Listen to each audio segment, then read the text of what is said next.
고수의 국어 강사 안종민입니다. 자, 오늘은 수능 특강문학 개념학습 6강의 최순우님의 영경당에서 한번 해보겠습니다. 자, 여러분이 오늘 사진을 보고 계신데요. 이것이 우리 서울에 있는 창덕궁 안에 있는 영경당이라고 하는 건물입니다. 자, 한번 해보겠습니다. 이 작품은 현대 수필이고요. 최순우 선생님은 한국의 미술사학자세요. 굉장히 권위적인 미술 역사학자이십니다. 그리고 영경당에서라고 하는 이 작품은 책이 무량수전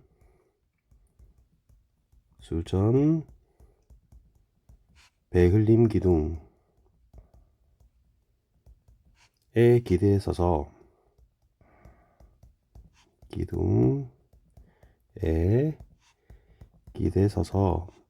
라고 하는 책에 실려 있는 글입니다.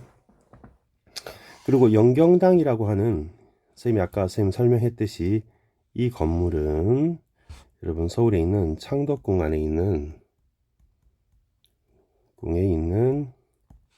전통 건축물입니다.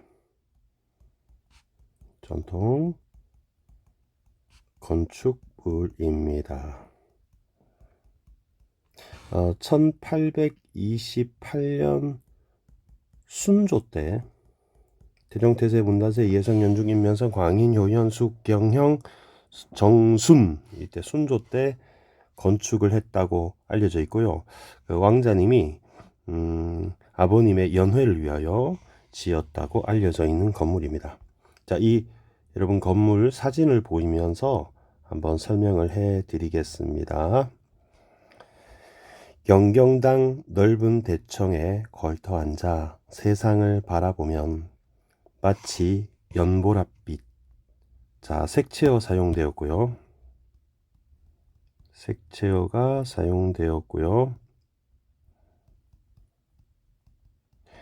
낀 카메라 눈처럼 지규법이 있습니다.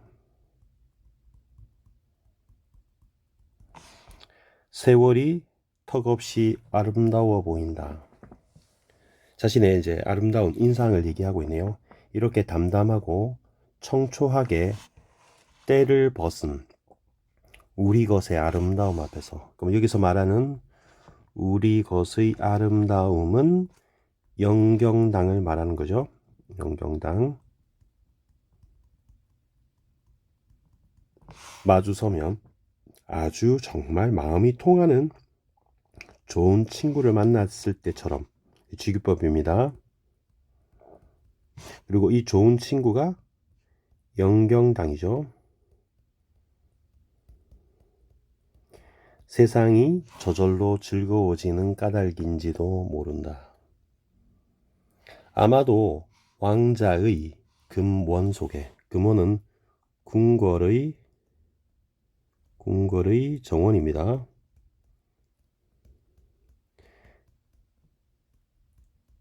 이 금원이라는 말이 궁궐의 정원이고요. 바로 밑에 있는 궁원도 궁궐의 정원이라는 뜻입니다. 깊숙이 자리 잡고 있으니 어딘가 거추장스러운 위험이나 호사가 물들어 있을 것 같기도 하고 궁원다운 요염이 깃들일 성도 싶지만 영경당에는 도무지 그러한 티가 없다. 그러면 1번과 2번과 3번이 영경당에는 없어요. 화려하고 호사는 사치죠. 사치스럽고 요염하고 거추장스러운 위험 없어. 다만 그다지 넓지도 크지도 않은 조촐한 서재 차림의 사랑채 하나가 조용하고 밝은 뜰에 감싸여 태고적은 아주 오랜 옛날부터 있었던 것처럼 편안하고 자연스럽게 놓여 있을 뿐이다. 거기에는 수다스러운 공포도, 여기서 말하는 공포는 이제 두려움이란 뜻이 아니고요. 이 공포는 이제 건축의 구성물 중에 하나인데, 여러분 그 석가래, 뭐 처마라고 하죠. 처마에 있는 석가래의 무게가 있잖아요. 의 무게를 견디기 위해, 받치기 위한 기둥에 놓는 나무를 말합니다. 그리고 단청도 없어요. 공포도 없고 단청도 없고 니스칠도 주체가 없는데 이것도 없고요. 일체 모든 속되고 악한 것, 속되고 나쁜 것들이 발을 붙일 수 없는 곳이 바로 영경당이다 라고 얘기를 하고 있습니다. 여러분 이 그림에서 사진에서 한번 보시면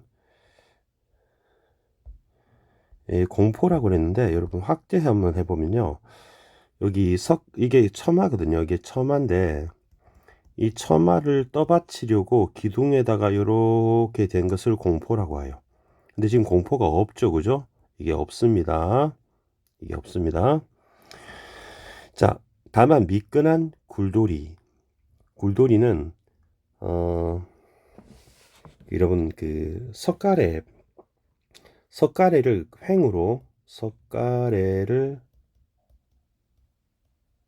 횡으로 지지하는 나무입니다. 횡으로 지지하는 나무를 둥근 나무, 팔짝집은 이게 옆으로 보면 보세요. 8팔자로 되어 있죠. 8팔자. 이걸 팔짝집이라고 합니다. 살짝 이 추녀가 이렇게 들어 올려져 있죠. 이렇게. 그래서 팔짝집, 8팔자 모양의 추녀를 단집 알맞은 방주는 이제 네모난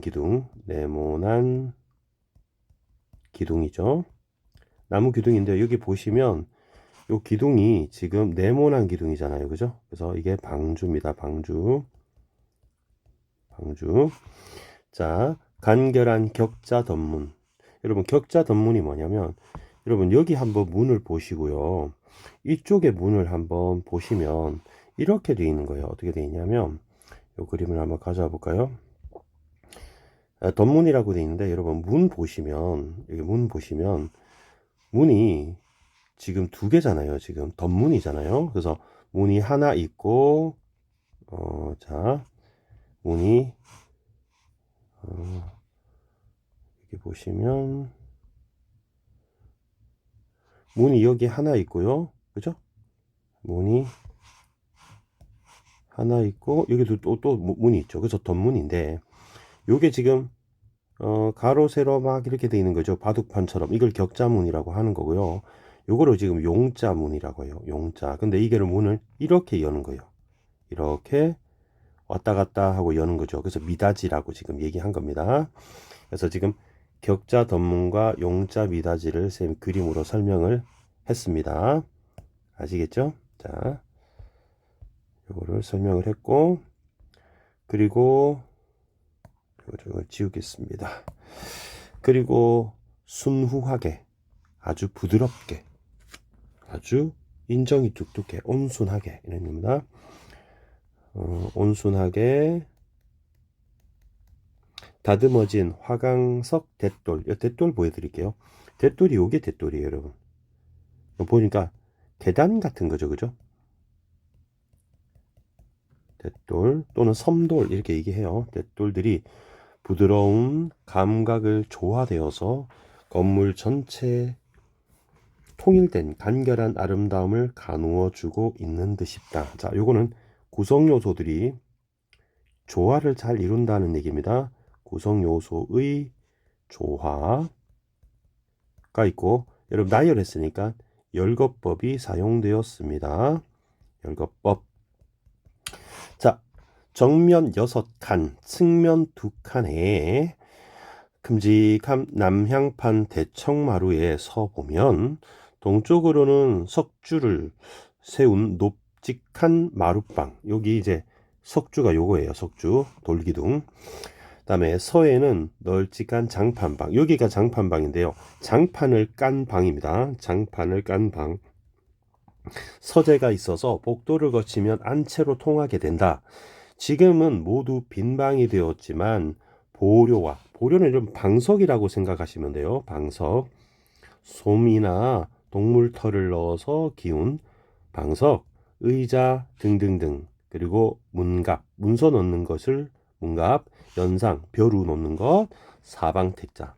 사방탁자는 네모난 탁자, 책탁자, 수로는 이제 손을 쬐는 화로, 손을 쬐는 화로와 같은 아주 세련된 문방 가구들이 바로 알맞게 이 장판방에 곁들여졌을 걸 생각하면 영경당의 아름다움은 아마 지금은 그만치 반실은 이제 2분의 1이 소실되었다. 반실이니까 반은 잃었다. 반은 잃었다. 그럼 옛날은 1이었는데 지금 이런 것들이 없으니까 반을 손해를 봤다. 이런 뜻입니다. 이 영경당이 세워진 것은 순조 28년인 1828년. 그러니까 19세기죠. 그리고 조선 말이 되겠습니다. 이 무렵은 수사 우리 붓글씨 잘하던 김정희 선생님이죠. 금석학 하시던 김정희 선생님이 40대에 갓 들어서 창창한 시절이었고 바야흐로 지식인 사회는 주택의 세련과 문방 정치에 신경을 쓰는 시대였으니 이 영경당의 아름다움은 이만저만한 만족이 아님을 알 수 있다. 이만저만한 만족이 아니다. 그럼 대단한 만족이다. 이런 얘기죠. 의뢰 지내보면 이 영경당의 아름다움은 5월보다 11월이 더 좋다. 가을이죠. 가을 소리에 이제 계절 얘기 나옵니다. 가을비가 내리네요. 가을 빗소리에 낙엽이 촉촉히 젖는 하오는 아래 하자에 랏 오자를 써서 여러분 오후라고 생각하시면 됩니다. 오후에 인적도 새소리도 끊긴 비원을 찾으며 비밀 정원이에요. 빈 숲을 등진 영경당은 마치 젊은 미망인처럼, 미망인은 남편을 잃은 여인이거든요. 그래서 직유법 사용되었고 의인법 사용되었습니다. 담담하고 외롭다. 알맞게 무겁고 미끄러운 기와 지붕의 곡선, 사뿐히 고개를 든 두 처마 끝이 그의 지붕 밑에 백꽃처럼 직유법 소박하고 무던한 한국의 마음씨들을 감싸고 있다. 밝고 은은한 창과 창살엔 쾌적한 비율이 깃을 들이었고 장대나 화미 따위는, 장대는 아주 웅장하고 큰 거죠. 웅장하고 큰 것. 그다음에 화는 아주 화려하고 곱고 화려하고 아름다운 그런 따위는, 그러면 세모를 칠게요. 부정적이니까. 아름다움 따위는 발을 붙일 수도 없는 질소. 아주 질박하고 소박하고 수수하고 화려함이 아니고 이런 것이 있다. 미덕이 시세염 없이 여러 궁전들과 함께 가을비를 맞는다. 현재법이 사용되어 있습니다. 현재법. 자연에서 번져 와서 자연 속으로 이어진 것 같은 이 영경당의 고요 속에 아마도 가을의 정기가 주름을 잡는 것인가. 여러분, 가을의 정기는 추상적인데 주름을 잡는다 이렇게 표현했으니까 또 구체적으로 표현했네요. 낙엽을 밟고 뜰 앞에 서면 누구의 슬픔인지는 모르는 저교는 적막하고 고요함이 나를 엄습해 온다. 춘여사, 추사비라고 했던가? 춘여사는 봄의 여인은 사랑에 빠지고 사랑에 빠진다. 그 다음에 가을에 선비는 슬픔에 빠진다. 이런 얘기인데요. 나의 슬픔은 아마도 뜻을 못 이룬 평범한 남자의 쓸쓸한 눈물일 수만은 있을 것인가? 없다 이런 얘기죠. 그럼 서리법이 되겠습니다. 그다음에 나는 가끔 이 영경당이 내 것이었으면 하는 공상을 할 때가 있다. 그리고 친구들에게 곧잘 나의 평생 소원은 영경당 같은 집을 짓고 그 속에 담겨보는 것이라는 농담을 해본다. 그러나 이것은 진정 숨김없는 나의 현실적인 소망이면서, 자, 쌤 그림 한번 더 가져올게요. 여러분 그림을 계속 보면서 하면 잘 이해가 될 것 같습니다. 미술 우리 사학자답게 요 영경당을 애착이 되게 많으신 분이에요. 그죠? 영원히 이루어질 수 없는 허전한 꿈이기도 하다. 세상에 진정 잊을 수 없는 여인이, 그럼 여러분 요 세상에 진정 잊을 수 없는 여인은 작가의 첫사랑을 말하는 게 아니고요. 이 영경당을 비유하는 말입니다. 그러면 원관념은 영경당, 그러니까 은유법이 되겠네요. 두 번 다시 있을 수 없는 것 같이 아마 세상에는 정말 못 잊을 집도 다시 있기는 힘들지도 모른다. 그럼 내가 세상에서 제일 사랑하는 최애하는 건물이다 이런 얘기네요. 그 육간대청의 스란 치마를 끌고 싶었던 심정과 그 밝고 조용한 서재의 창가에서 책장을 부스러기고 싶은 심정이 이제 모두 다 지나간 꿈이라면 나는 아마도 이 평생 잊을 수 없는 여인, 아까 말했던 영경당을 말하는 것입니다. 영경당을 말하는 것이고, 영경당의 영상을 안고 먼 산을 바라보며 살아야 된다는 말이 되는지도 모른다. 어쨌든 영경당은 충분히 아름답고 또한 한국 문화의 결정 같은 것이라고 할 수 있다. 결정을 이제 보석 같은 게 맺힌 걸 결정이라고, 요 결정체하고 같은 말입니다.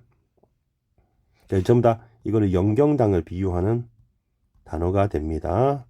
선생님이 노란색 형광펜을 쳐둘게요. 영경당은 한국 문화의 결정이다. 그죠? 아름다운 결정체다. 이렇게 얘기했습니다. 한국과 한국 사람이 낳은 조형 문화 중에 우리가 몸을 담고 살아온 이 주택 문화처럼 실감나게 한국의 개성을 드러내는 것이 또 없고, 그 중에서도 가장 세련된 예의 하나가 이 영경당인 것이다. 민족의 이름으로 세련시켜온 한국의 주택 2000년 역사는 아마도 이 아름다운 결정체를 하나를 낳기 위해 존재했던 것인지도 모른다. 다른 미술도 그러하지만 조선시대에 들어오면서부터 한국의 주택은 한층 한국적인 양식을 갖추게 되었고, 한국의 아름다움이 마치 한국인의 몸의 냄새처럼 자연스럽게 몸에 배게끔 되었던 것이라 믿는다. 자, 그런데 19세기 빨간색으로 할게요. 19세기 말 이후 한국에는 문명 개화라는 구호와 함께 밀려던 어중간한 일본식, 그다음에 서양식 생활 양식이 분별 없이 스며들어 오면서 조선의 아름다운 주택 문화는 발육을 멈췄다. 자, 비판적인 것으로 현실 비판적으로 이 글이 이제 내용이 바뀌게 되죠. 추한 것이 진정 아름다운 것을 짓밟는 행패 속에서, 추한 것은 세모고요.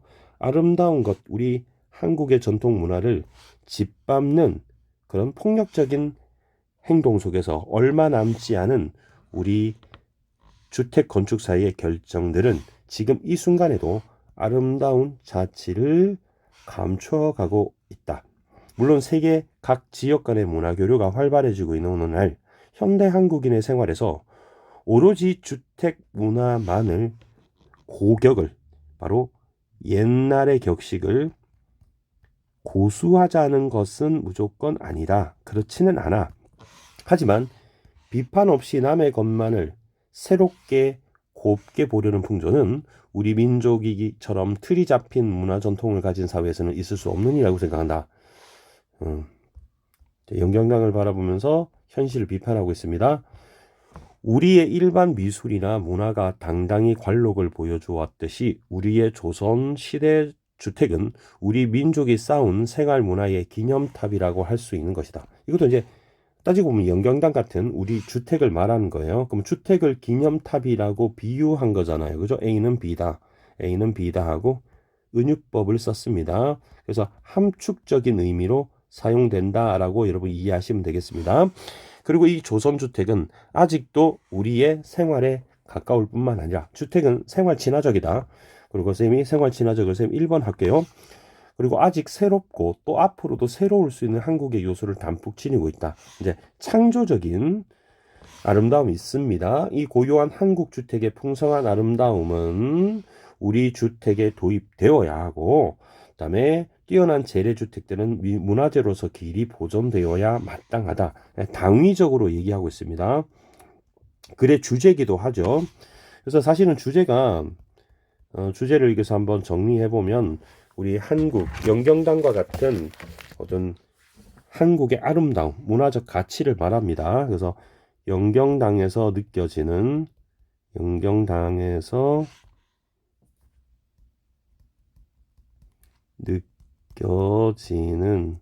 느끼는이라고 할까요? 느끼는 한국적 아름다움과 그 문화적 가치, 이렇게 정리를 하겠습니다. 문화적 가치, 이렇게 정리하겠습니다. 이 주제입니다. 마지막 문단 볼게요. 중략 뒷부분 보겠습니다. 조선의 주택, 그 중에서도 가장 매력적인 것은 사랑채의 쓸모와 그 평면의 묘미에 있다고 할 수 있겠다. 그 영경당이야말로 서재풍으로 된 가장 전형적인 사랑채 하나의 부분으로 절묘한 작품이로 해야 되겠다. 자, 작품이라고 했네요. 그죠? 영경당을 동쪽 뜰 기슭으로 선양제라고 하는 서고를 거느렸고, 그 선양제의 뒤 언덕 위에서 난간을 두른 아기자기한 단칸정자인 농수정을 둔 것은 담담하기만한 이 영경당의 분위기에 한가닥 풍류를 더하기 위한 것이라고 할까? 어쨌든 설계자는 이 영경당 한 채가 주위의 자연 속에서 어떻게 멋지게 바라보일까를 먼저 계산하고 있는 것이다. 자, 이 영경당 계속 끌고 오겠습니다. 자, 마지막. 우리는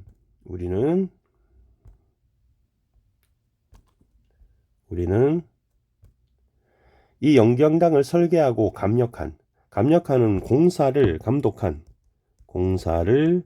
감독한 건축가의 이름을 모르나. 그러나 19세기에 있어서 어느 나라 어느 민족에 뛰어난 이 건물이 여러분 1828년에 지어졌다고 했잖아요. 그죠? 19세기 건축이죠. 건축가의 김미안은 아름다움을 찾는 안목입니다. 아름다움을 찾는 안목, 그 신미안. 아름다움을 믿자요. 뒤설 수 없는 멋진 주인공의 눈을 적잖게 가졌던 것을 자랑해야겠다. 우리 선조들이 신미안을 가졌다라고 얘기하네요. 한국미의 증징은 문맥상으로는 증거와 경험 이런 뜻이에요. 경험. 그리고 한국미의 주체. 누가 한국미냐? 이것은 애누리 없이 깎지 않고 우리 조선 주택 속에서 너무나 화려하게 그리고 뚜렷하게 멋지게 표현되고 있는 것이다. 목조 건축의 전통이 2000년 한족의 중국 문화에서 받들여졌다고는 하지만 한국의 문화는 벌써 자기의 발걸음을 한 지 오래다. 그러니까 한국의 주택은 중국의 전통의 바탕을 두고 있는 건 사실이야. 하지만 그 이후에 독창적인 걸음을 해왔다. 길을 걸어왔다. 그리고 이 속에서 한국 사람들이 꿈이 자라나고 노래가 자라나고 미술이 자라나고 아름다운 아들 딸이 자라났다. 자라났다는 말이 반복이 되고 있고요. 그리고 대꾸법이 되겠죠. 영경당, 이것은 우리 주택 문화의 상징이 아닐 수 없다. 강한 긍정이죠. 이중 부정은 강한 긍정. 그래서 영경당은 우리 문화의 상징이다 라고 글쓴이는 말하고 있습니다. 자, 수필인데요.